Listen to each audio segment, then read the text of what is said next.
پہلے تو میں نے مسلمانوں کے اخلاق سنے تھے، اب تو میں نے دیکھ بھی لیے، پر یہ بتا جب 12,000 آیا تھا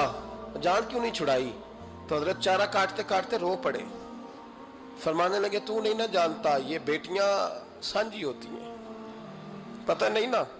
میرے رسول پاک نے تو حاتم تائی کی بیٹی کے سر پہ کپڑا رکھ کے کہا تھا بیٹیاں برابر ہوتی ہیں، تو یہ نہیں پتا جب اس کی 6 بیٹیوں کی شادی ہوئی ہے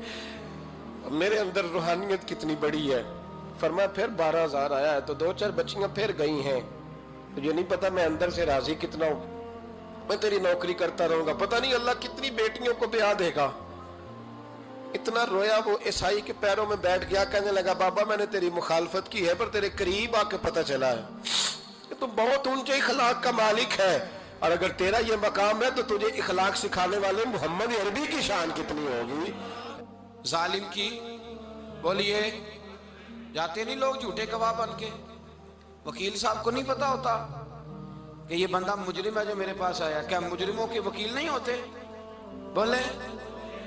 تو اس کو پتہ نہیں ہوتا وکیل صاحب کو کہ یہ صاحب مجرم ہے، میرے پاس مقدمہ لے کے آئے، اور اگر بے ادبی نہ ہو جائے تو میرا خیال ہے قاضی عدالت کو بھی پتا ہوتا ہے کہ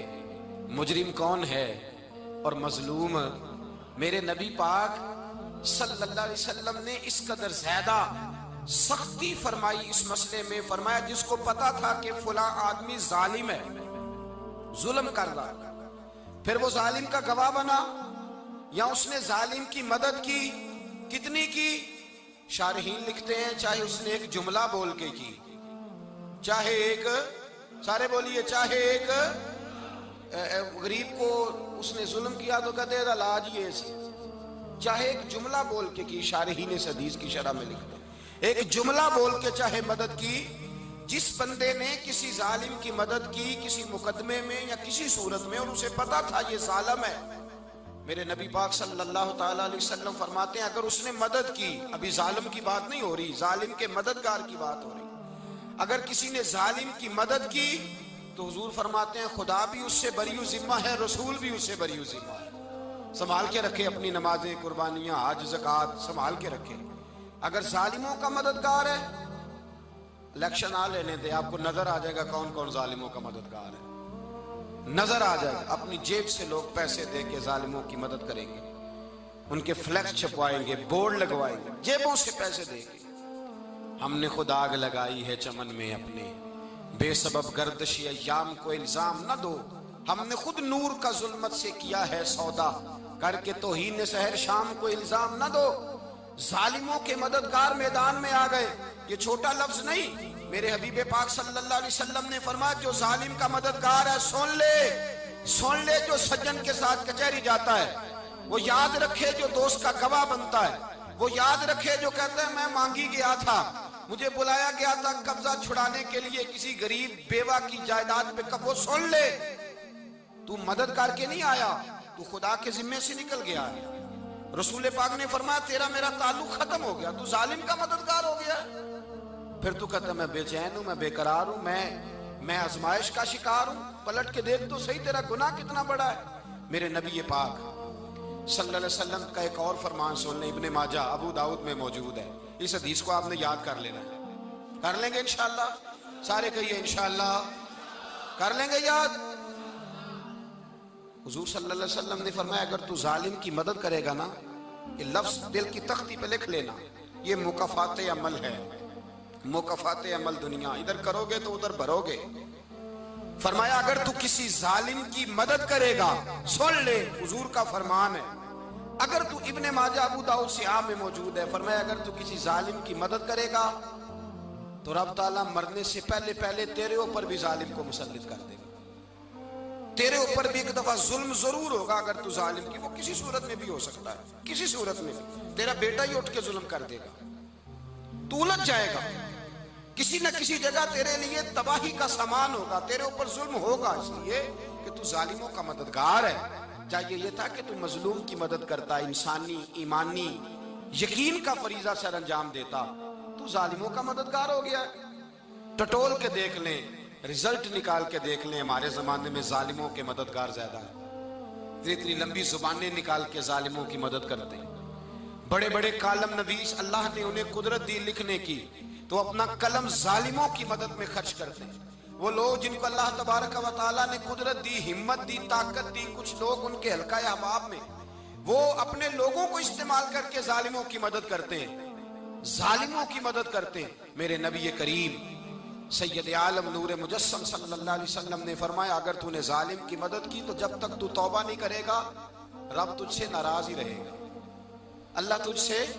او بھائی جس سے رب بھی ناراض ہو گیا، نہ کھانا نہ پینا نہ سونا نہ جاگنا نہ نیند، پھر تیری ہر چیز تیرے لیے آزمائش ہو جائے گی، پھر تیرا سایہ بھی تیرے لیے خوف کا سامان بنے گا، پھر زندگی جیتی جاگتی لاش بن جائے گی، تو اپنے کندھوں پر اپنی میت اٹھائے پھرے گا جب تو ظالم کا مددگار ہوگا۔ اور نبی پاک صلی اللہ علیہ وسلم نے فرمایا، ظالموں کا مددگار بھی ظالم ہوتا ہے، ظالموں کا مددگار بھی، سارے بولے، ظالموں کا مددگار بھی نہیں، کو نہیں، آپ سارے نہیں بولے، ایک دفعہ بولے، ظالموں کا مددگار بھی، پکی بات ہے،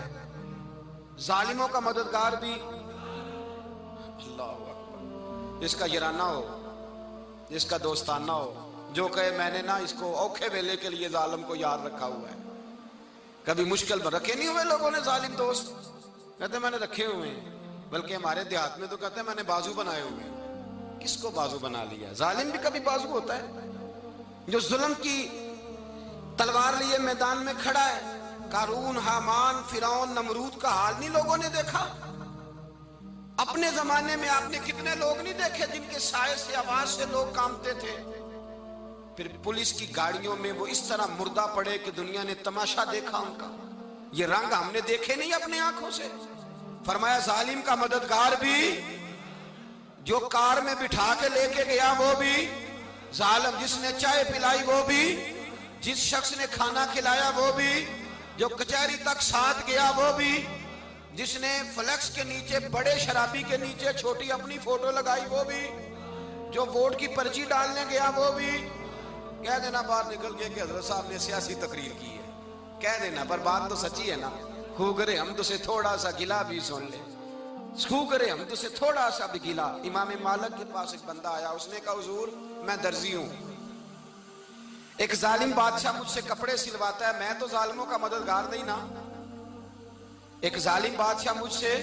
حضور میں تو مددگار نہیں نا ظالموں کا۔ جو فرمایا ظالموں کا مددگار بھی ظالم ہوتا ہے، تو کپڑے لے کے آتا ہے میں سی کے دے دیتا ہوں، ذمہ داری نہیں۔ یہ ایک آدمی دکاندار ہے، اس سے کوئی بندہ چیز خریدنے آئے گا تو تھوڑی کہے گا میں نے نہیں دینی، تو دے گا۔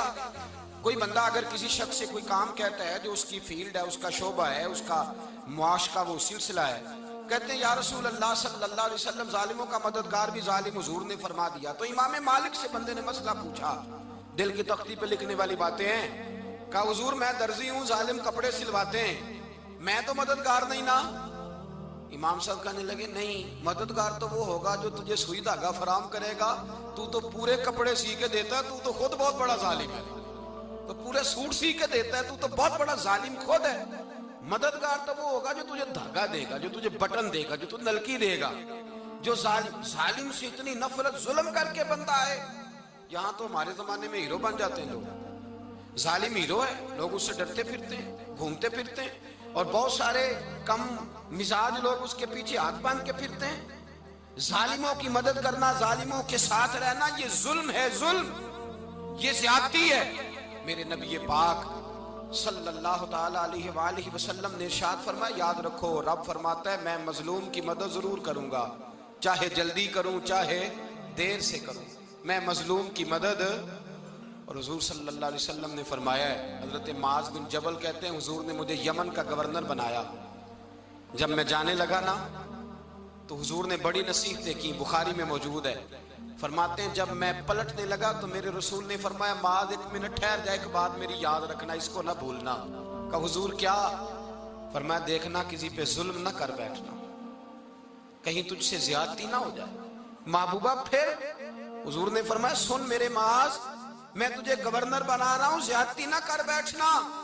یا رسول اللہ صلی اللہ علیہ وسلم کیا ہوتا ہے؟ تو میرے کریم نے فرمایا جب مظلوم دعا کے لیے ہاتھ اٹھاتا ہے تو عرش کا مالک کہتا ہے فرشتوں پیچھے ہٹ جاؤ،